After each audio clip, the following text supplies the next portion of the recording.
Hello and welcome to a special interview with the International Parliamentary Union's President, President Duerto Pacheco, with Bahrain TV.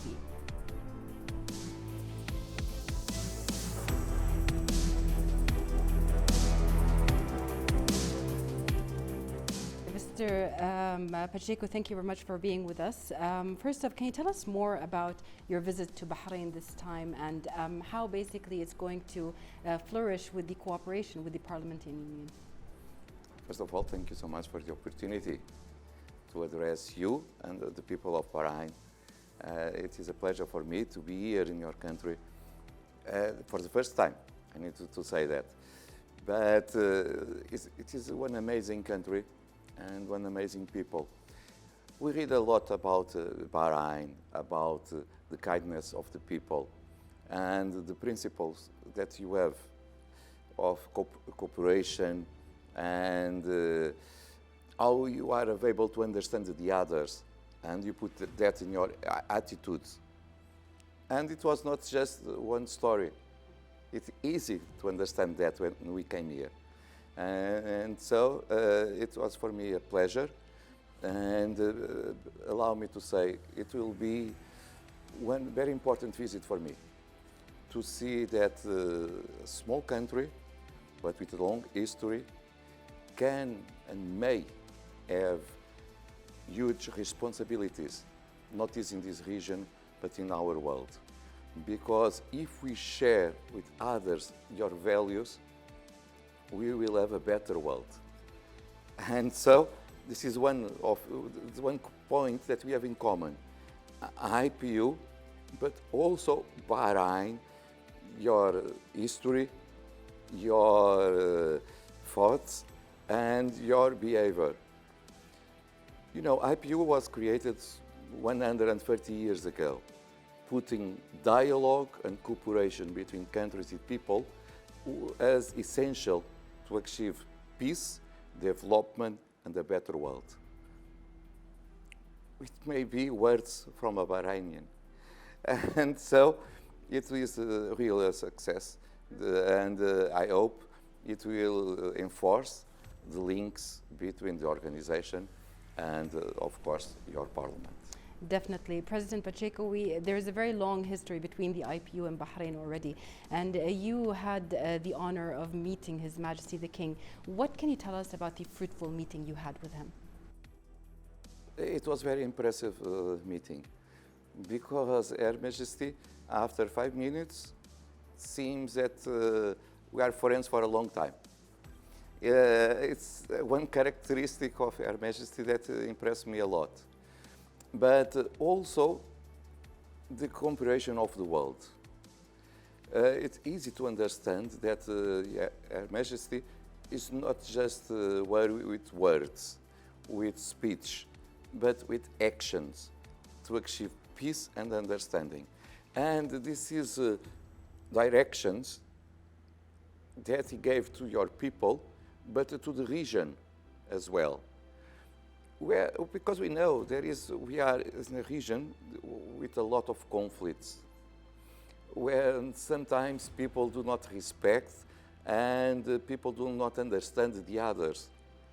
And Her Majesty said very open, we think that human beings are all equal, and we need to treat everyone equally. Everyone has the right to be free, to choose their religions, to choose their behavior, to understand what they want to be. And this is a land of opportunities for everyone. Everyone will be welcome in Bahrain to achieve a better country and a better life for everyone. It was a very impressive meeting, and I hope that other leaders may learn and hear what Her Majesty says and is doing in your country. Definitely. Mr. President, one of the meetings you've also had is with His Royal Highness. What can you tell us about that meeting? Also a very important one to see that we are talking not just about principles, but about concrete actions. and concrete action, all the reforms that you have in course to reinforce democracy, to reinforce the human rights in your country, but also the projects to defend your culture, not to impose your culture to anyone, but to defend your own culture as equal culture that have the same importance like the others, like the Portuguese one. You are not better, neither worse, but you need to defend yours like we defend ours. In the economy, all the programs that you have to diversify your economy, not to be concentrated just in one industry, because we know when something happens to that industry, everyone will suffer. It's better to diversify your economy. And so, His Highness showed to us that he knows quite well what is necessary to do and the things that may happen and may change to have to achieve the results you wish, not for him, but for your people. It was very important, and I believe that the cooperation again with the parliamentarians and with your parliament will be very successful, because you see the parliament as a partner that may sometimes agree, sometimes disagree, but with an open discussion, he will identify the best road to go. And this is what we believe also in IPU. Definitely. My third question to you is about, or my fourth question to you will be about the Kingdom of Bahrain and faring. How is it faring in the terms of parliamentary work from your point of view? Of course, Parliament is essential. It's essential because if we defend a democracy, the Parliament represents the people. Government do not represent the people. Government is executive power. The representative power is in our parliaments. And so, if we have a real democracy, we need to believe in our representation, in our parliaments. And what we see here is very easy. We have a strong parliament with a strong speaker. Yes. A lady that is very important as well in Arab world to show a message. Yeah.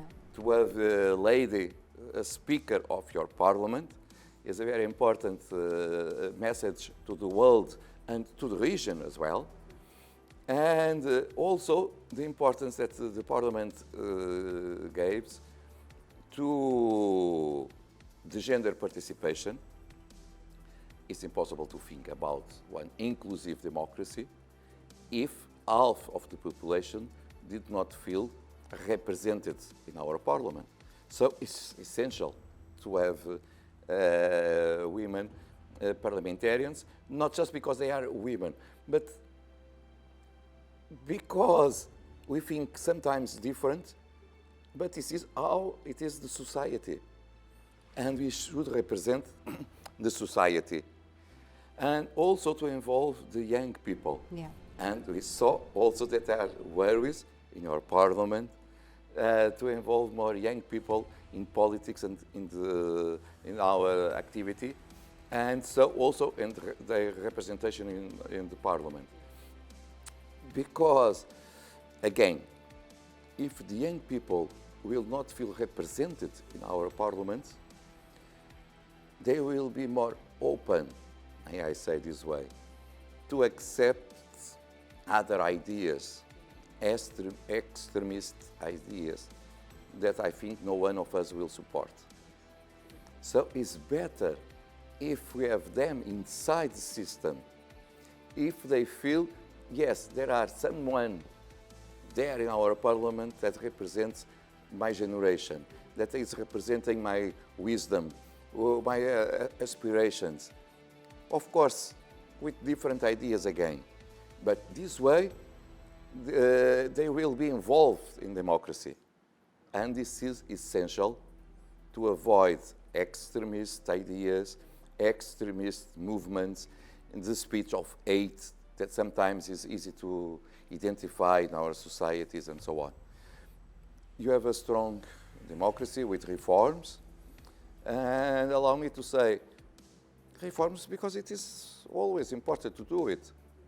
Not because the model was a bad model, but because we have changed in our society.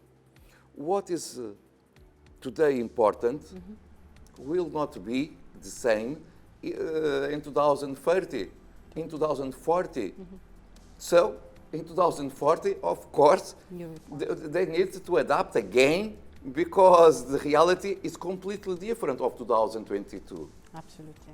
And so, reforms are always important, and your leaders has this open mind, as an open mind to do reforms, to adapt to the reality, and I just need to say, to congratulate you because of that. Thank you. Well, before we end this interview today, I'd like to ask you, how do you see, or what do you see for the future cooperation between the Institute of Parliamentary Union, the International Parliamentary Union, and the Kingdom of Bahrain's Parliament? We may identify different points of cooperation. For instance, now your Parliament and Madam Speaker leads the Arab Geopolitical Group. So we can organize meetings to the Arab group here in Bahrain about items, about subjects that are important to this region. One hypothesis of cooperation. Second, you have a lot of experience and knowledge and attitude to promote dialogue, cooperation, tolerance, interfaith dialogue. This can be spread to other regions and to other countries. We may organize seminars in Africa or in Asia where the people from Bahrain, from your institutions, from your parliament, may attend and tell your story of success. And this way, try the others to follow your behavior. And finally, Madam Speaker, wish and show the hypothesis to organize one of the General Assemblies of IPU in your country in the 2023.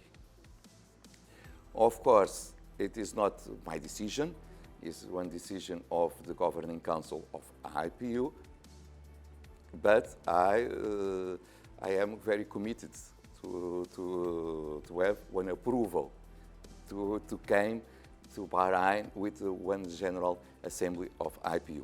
Because one General Assembly of IPU will join more than 100 speakers of parliament all over the world, more than 2,000 parliamentarians all over the world, from more than 150 countries.